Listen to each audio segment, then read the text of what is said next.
Fala comigo, estudante. 1 Coríntios capítulo 5 e o nosso desafio continua.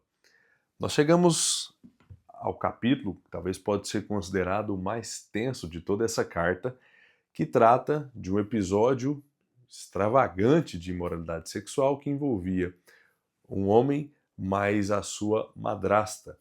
E aqui nós temos uma investida muito forte por parte da igreja, um ataque contra essa atitude que deveria ser conduzido e que estava sendo acolhido, estava sendo negligenciado. Nós vemos aqui que, ao invés de conduzir aquela pessoa ao arrependimento, ao invés de confrontá-la, ao invés de questioná-la sobre as suas atitudes, sobre a sua mentalidade e tentar conduzi-la ao arrependimento, a igreja deixou passar batido, em um certo sentido, aquela situação, e ainda por cima continuaram orgulhosos, cheios de si, como se tudo estivesse correndo muito bem e nada tivesse acontecendo de errado.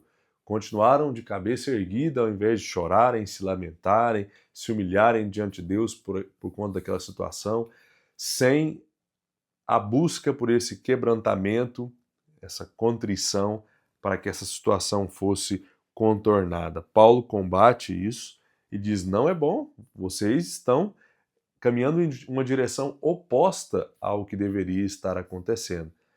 Abaixem a cabeça ao invés de levantá-la, busquem um arrependimento, porque esse orgulho que vocês estão demonstrando, como se não houvesse um erro, como se não houvesse falha, isso é extremamente destrutivo. Nós temos aqui uma declaração chocante quando ele apela para uma entrega da vida desse indivíduo para Satanás.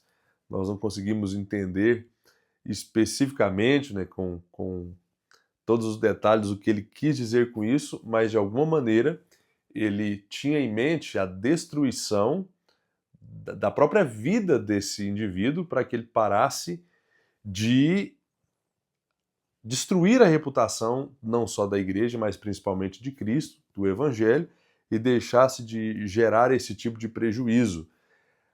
Morrendo em um certo sentido, ele não continuaria vivendo dessa maneira, teria a sua alma salva, poupada, como a gente viu nos capítulos anteriores, como que pelo fogo também escaparia por um triz, mas não seria condenado se é que de fato esse indivíduo era alguém salvo, por mais que estivesse vivendo naquele momento na prática do pecado. Uma declaração, como eu mencionei, não tão simples de entender, até mesmo nós podemos chamar de estranha para chegar num ponto tão radical como esse, dele desejar a extinção dessa pessoa da terra, entregando a sua vida para ser de alguma forma destruída. Essa é a ideia que nós conseguimos entender aqui, tamanha a gravidade do pecado desse homem. E ele chega nesse ponto porque nós aprendemos através de uma ilustração que ele faz que o pecado é contagiante. Se ele não for neutralizado, ele vai se multiplicando, vai alcançando mais pessoas, mais áreas, e aqui ele utiliza a ilustração de um fermento.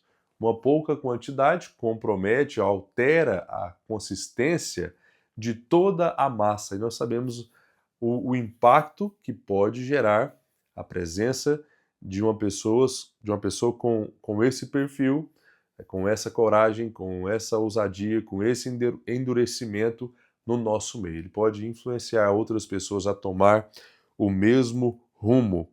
Uma pessoa só tem esse potencial. E aquele irmão, aquele suposto irmão, poderia colocar em risco a existência, a santidade, a perseverança de toda a igreja. Por isso, ele está encorajando aqueles irmãos a cortar laços. E por mais que nós sabemos da recomendação que nós temos de buscar a restauração, tentar conduzir a pessoa a uma reconciliação com Deus e não abrir mão da comunhão com ela, Paulo nos ensina uma direção um pouco diferente aqui. Quando nós estivermos falando de alguém que está vivendo na prática contínua, deliberada do pecado, sem nenhum indício de arrependimento e de conversão, de abandono dessas práticas, ele diz que é extremamente perigoso continuar na presença dessa pessoa. Ele chega ao ponto de dizer que nós não devemos nem comer com essa pessoa. Tamanho o risco do contágio.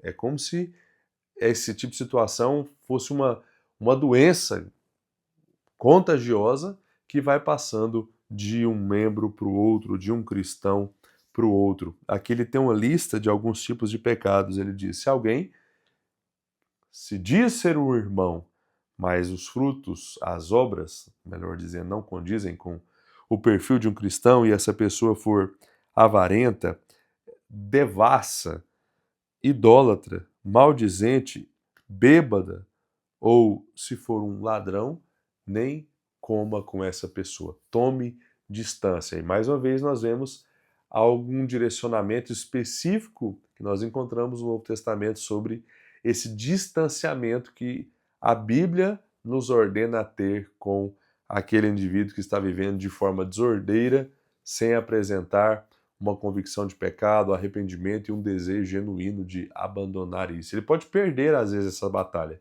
mas se ele está confortável, tranquilo e sorridente, isso é um indício de que você deve se distanciar o máximo possível. Ele fala com todas as letras: expulsem esse indivíduo do meio de vocês. Excluam ele da comunidade. Isso é algo que não é tão simples de ser digerido e muito menos praticado nas nossas comunidades. Mas aqui nós temos essa recomendação. Ele está pecando deliberadamente, de forma extravagante, como era o caso aqui. Isso se tornou conhecido de toda a comunidade, de toda a cidade. Exclua essa pessoa. Por último, nós ficamos sabendo aqui da existência de outra carta. Então, na verdade, essa que nós estamos estudando é a segunda, porque ele já tinha enviado anteriormente uma carta para essa igreja. Essa é a segunda e temos ainda uma terceira.